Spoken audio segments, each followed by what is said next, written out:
We finally gotten our first look at Indiana Jones and the Great Circle, the brand new adventure game developed by Machine Games and published by Bethesda. There's a lot of information about the game in the segment at the Xbox Developer Direct, as well as a good amount of Easter eggs for indie fans to enjoy. Let's take a look at everything that caught our eye during the trailer and showcase for Indiana Jones and the Great Circle. But before we do that, just a quick reminder to like the video if you enjoy it, and if you want more content about Indiana Jones, Star Wars, entertainment, and video games, subscribe to our channel and head to our website, strangelyAwesomeGames.com, for even more great content. The first thing we learned about Indiana Jones and the Great Circle is that it's a globe-trotting adventure game set in 1937. That means it takes place in the year between Raiders of the Lost Ark and Indiana Jones and the Last Crusade. We also learned that the game is due out sometime in 2024. My guess is that we'll see a release date at Xbox's June showcase, and that it will be in late October or early November. We know that Todd Howard is a huge Indiana Jones fan, and he even pitched an Indy movie to George Lucas in 2009.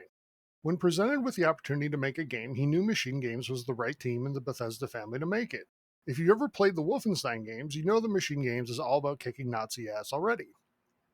The game has a combination of first-person and third-person perspective as you play, with the view backing up to third-person whenever there's traversal or specific other things happening. Most of the time, though, you're going to be in first-person as Indiana Jones. This has caused some controversy right away, but I'm okay with this for the following reasons. First, it makes me feel like I'm actually Indiana Jones in this adventure, not just joining along with him. And second, I want this game to differentiate itself from Uncharted and Tomb Raider, not just be one of those games with an Indiana Jones skin on it. For story, we know the game begins with Indiana Jones at Marshall College in the United States, where he discovers a break-in and theft of an artifact from the museum at the college that has a connection to the Great Circle. From there, Indy sets off on a globe-trotting adventure to Thailand, Egypt, Italy, and the Himalayas, and that's just what we know so far. Combat will be true to Machine Games' classic style, but I'm happy to say that the whip looks to be a huge factor and play a huge role in the way Indy takes on enemies. Machine Games said during the presentation that the whip action is simulated in gameplay, giving it a more true-to-life look and feel. You can use the whip for combat, traversal, or even as a distraction if you want. We also learned a little bit about some of the other characters in the game. First, there's Gina Lombardi, an investigative journalist who's going to be joining Indy on much of the adventure. She's another protagonist alongside Indiana Jones in the game. Then we have our villain, Emmerich Voss. Voss is a cerebral villain that's obsessed with the human mind and how to control it. Like many Indy villains, he's a little psychotic. On our first watch through, we felt like he was a cool mix of Jürgen Voller and Arnold Toth from Raiders of the Lost Ark. Okay, we know there's a lot of Easter eggs in the trailer and showcase, so let's take a look at a few of them here.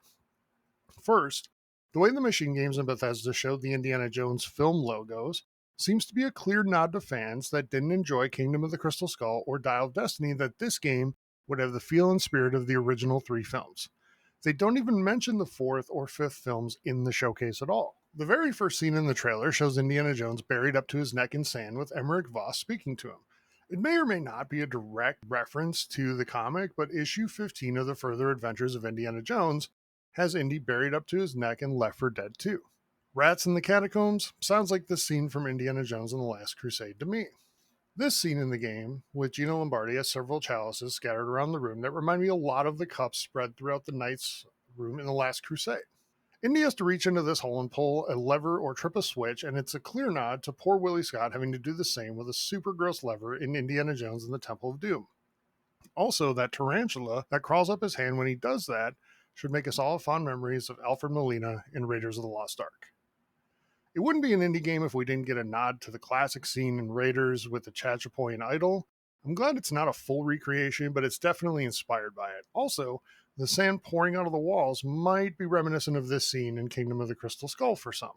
Finally, at the end of the trailer, we see Japanese planes in the aerial combat sequence. We've seen Japanese soldiers from the World War II era in Indiana Jones books a couple of different times, including 2009's Indiana Jones and the Army of the Dead by Steve Perry, but we've never actually seen them in the film, so I'm interested to see what role they have to play. At the very end of the showcase, did you see Todd Howard stealing the Chachapoyan idol from Raiders of the Lost Ark? I saw it, and he left the game award behind, though.